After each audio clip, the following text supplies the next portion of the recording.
বর্ষণ ঘন মেঘের রাশি প্রকৃতি হয়ে ওঠে শস্য শ্যামলা আলোকোজ্জ্বল। তার অন্তরে জেগে ওঠে জ্যোতির্ময়ী আগমন বার্তা। আনন্দময়ী মহামায়ার পদধ্বনি অসীম ছন্দে বেজে ওঠে। রূপলোক ও রসরসে আনে নতুন ভাব ও মাধুরীর স্পন্দন। আসছে পুজো দশভুজো, চারদিকে তাই সাজো সাজো। আকাশ সাজে নীল আকাশে, শীতের ছোঁয়া পাই বাতাসে। আলোর মাঝে শহর সাজে, শিউলি কাশে গ্রাম সাজে। আমি সাজি নতুন সাজে, ছেঁড়া জামায় গরিব সাজে। ধনী গরিব যে যাই সাজো, এক হয়ে যাই আসছে পুজো।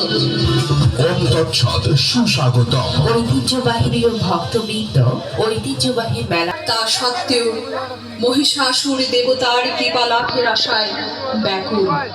ধ্যানমগ্ন হলেন পরম ব্রহ্মের কৃপা লাভের আশায়।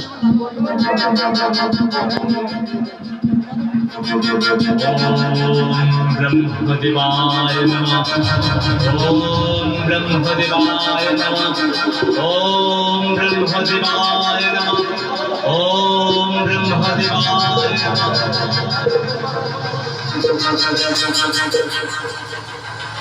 হে অসুরপতি, কেন তোমার এই একাগ্র আরাধনা? কি চাও তুমি? হে ব্রহ্মদেব, আমাকে তুমি অমরত্ব দান করো। মহিষাসুর, তোমার সাধনায় আমি তুষ্ট।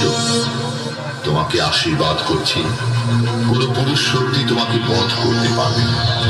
ঠিক আছে, তবে তাই হোক। প্রণাম প্রজাপতি ব্রহ্মা। কল্যাণ মস্তু।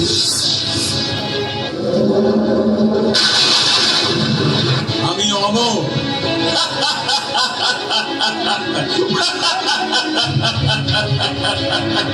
আজ থেকে আমি অমর।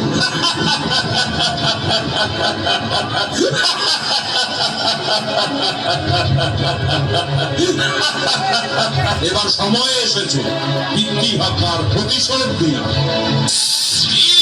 এমন শক্তি নেই আমাকে বধ করে। স্বর্গ নর্ত পাতালের অধীশ্বর আমি মহিষাসুর। কোথায় কোথায় সে দেবী দুর্গা? সাহস থাকে তো বের হয়ে আসো।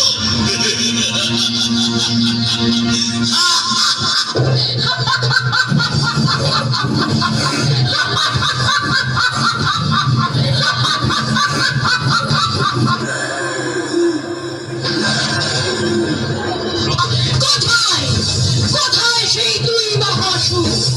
আয়, আমার সামনে আয়। কোথা থেকে এলো এই আলো? কার কার এত বড় সাহস যে মহিষাসুরকে বিভ্রান্ত করছে?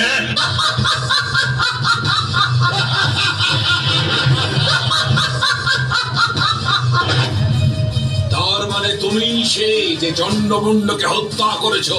ওদের দুজনের মুন্ডমালা গলায় পরে তুমি আমাকে ভয় দেখাতে পারবে না। এই মালায় এখনো পর্যন্ত অন্য মুন্ড গাঁথার স্থান রয়েছে। স্থান তো আমি তোমাকে দেখাবো মূর্খ নারী। তোমাদের স্থান রন্ধনশালায় অথবা পুরুষের শয়নকক্ষে। আসল সত্য কি জানিস? নারীকে অপমানের মূল্য পুরুষকে তার প্রাণের বিনিময়ে শোধ করতে হয়। আমি একাই তোমাকে বিনাশ করে দেব। রক্ত বীজ আমার না। আর আমি হলাম মহাকালী। কেবল রক্তই নয়, ভয়, কুটিলতা, পাপ সবকিছু বিনাশ করে দিতে পারি আমি।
ফেটে পড়লেন মা, শুরু করলেন প্রলয় নাচ। দেবাদিদেব মহাদেব এলেন মাকে শান্ত করতে।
এই